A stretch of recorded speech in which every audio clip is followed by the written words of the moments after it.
Hi Nesters, welcome back. I hope you saw the first video, which talked a lot about how did we ever get lonely, and now we're ready to look at some really practical ideas and very realistic ideas on things we can do. Maybe find some people in our own local community who are also looking, because half of us are out here feeling lonely, hoping to find other people to connect with.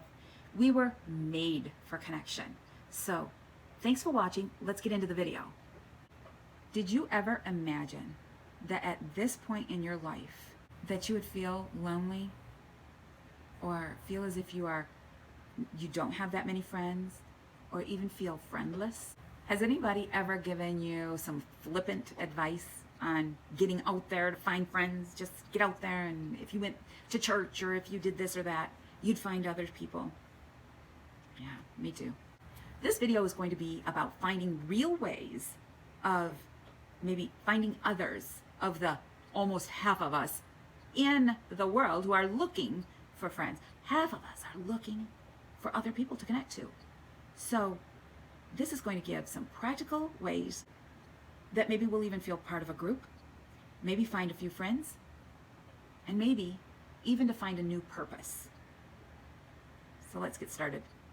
Hey, if you're new here, please hit the red subscribe down in the corner there and the bell so that you'll be notified when we go live, so that we can connect in some real interactive ways. But I'd love to have you subscribe to my channel and be able to share, have fun, lots of things coming up. First thing, realize that you're needed.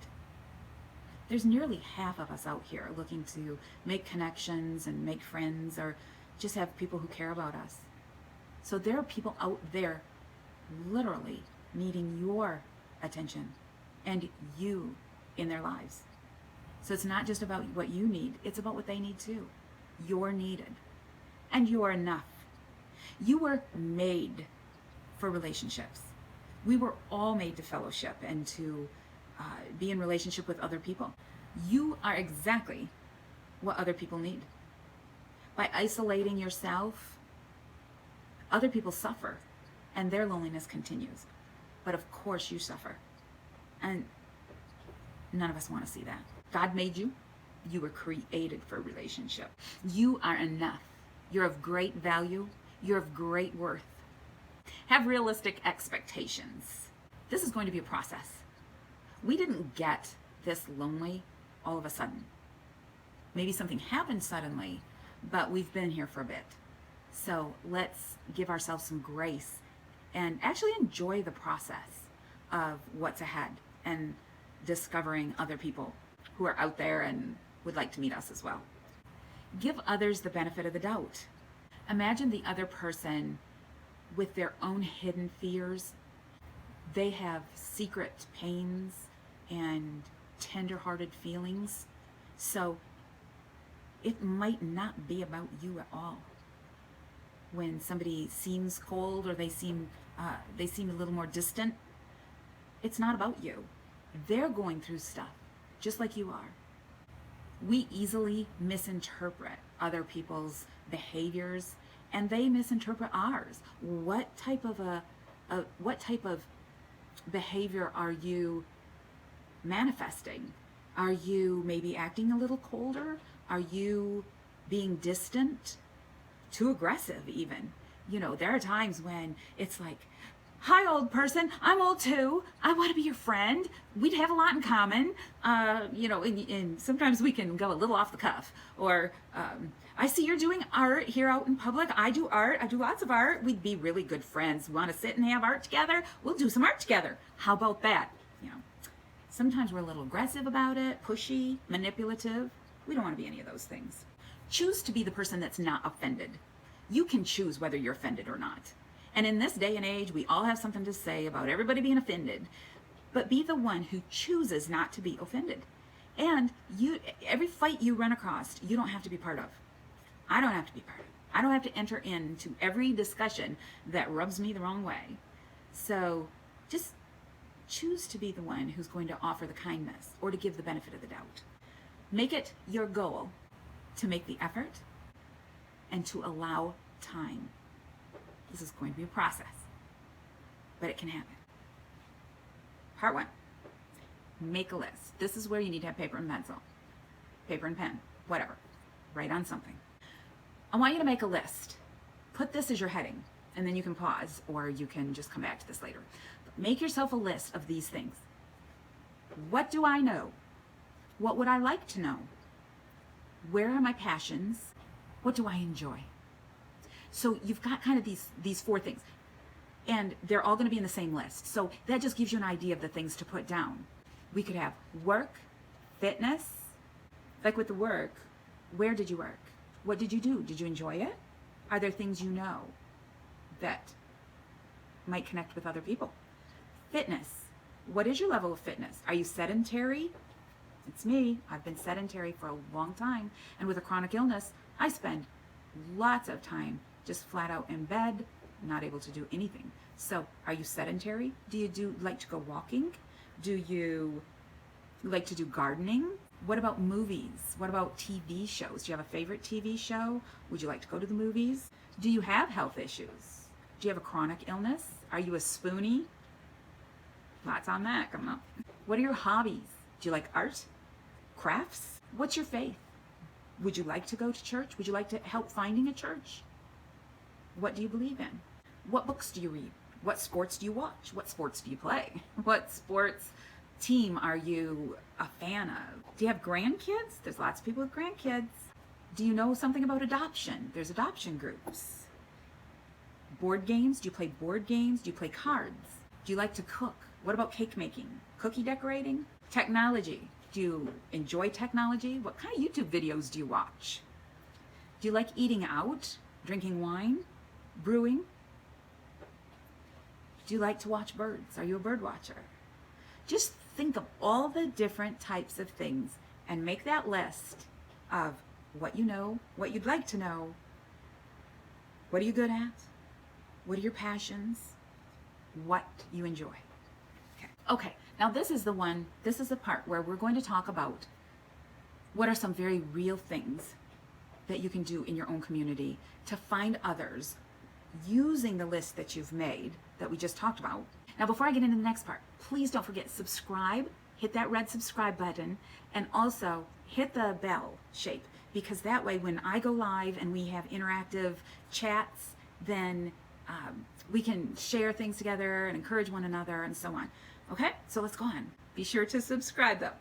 Okay, well, now that we've got our list together, now is the real meat and potatoes of this. This is what we can do in our local community. These are some areas maybe to check to find others in the similar situations you're in. Utilizing that list and some of the things on it, you're going to want to look for clubs, classes, and groups. And here are some practical ways to do that. The county extension office. Some communities have a county extension office or even a state extension office.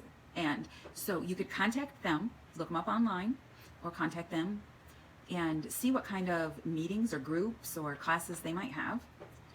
The Parks and Recreation Department. Ours locally here, we have one county over. They have tours and day trips and meetups and all kinds of things. So maybe yours does too. Look at Meetup online. There are a lot of online things that, like for myself, they've got some that are clubs for 50 and older, dining out for 50 and older, 40-somethings that want to get together, and so on. And if you read into it, sometimes you gotta be a little careful. You don't, maybe you are, maybe you aren't looking for that adult meetup that would be considered adult meetup, if you know what I'm saying.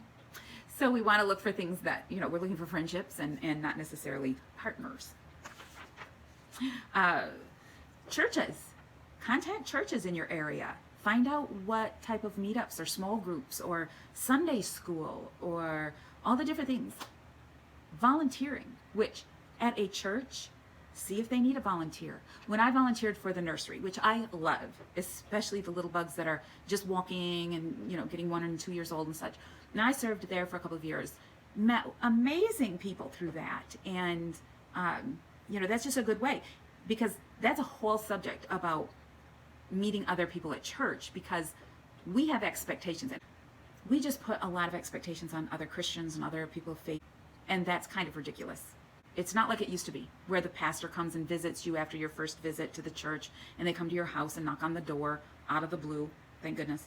But it's a little more of our responsibility. We're the adults. You know, we are adults. So ask how you can get involved at a church. Ask how you can be the one to reach out and serve others. There's a lot to be said about volunteering at a soup kitchen, even. Contact soup kitchens, or maybe some of the thrift shops in town. They always need helpers. I did that at one time and met many girlfriends there. You can check the Facebook local pages and see if there's any groups or meetups in your local area. There's senior tours. If you even just Google senior tours for your area, sometimes there's day trips that you might enjoy being part of, or weekend trips if that's what you like to do, or travel. Community centers. Community centers, or Commission on Aging sometimes. Commission on Aging, if you look that up and you have one in your area. Our little town back in my hometown has an amazing Commission on Aging with lots of groups, meals, meetups, so many activities. And then community centers. Sometimes just for $3 you can have a lunch with other people your own age, or just a couple of dollars and join a water aerobics or something. So you can check, or maybe they'll have free things that they offer for the community, but check those out. Wonderful. Silver sneakers. Silver sneakers. A lot of activity with that. If you are 60 or 65, I think it might be 65, and you have Medicare. So basically any of those type of things, if you take one of your categories, and let's say it's books. With books, you could contact a local bookstore, ask if they have any reading groups, book clubs, things like that. Check with your local library. Libraries are a great resource for community activities and different things to do. And if it's art, you go to an art store, Hobby Lobby, or Michael's or Joann's, something like that, or your local art store. See if they offer classes, or if they have a bulletin board where, or maybe you could teach a class.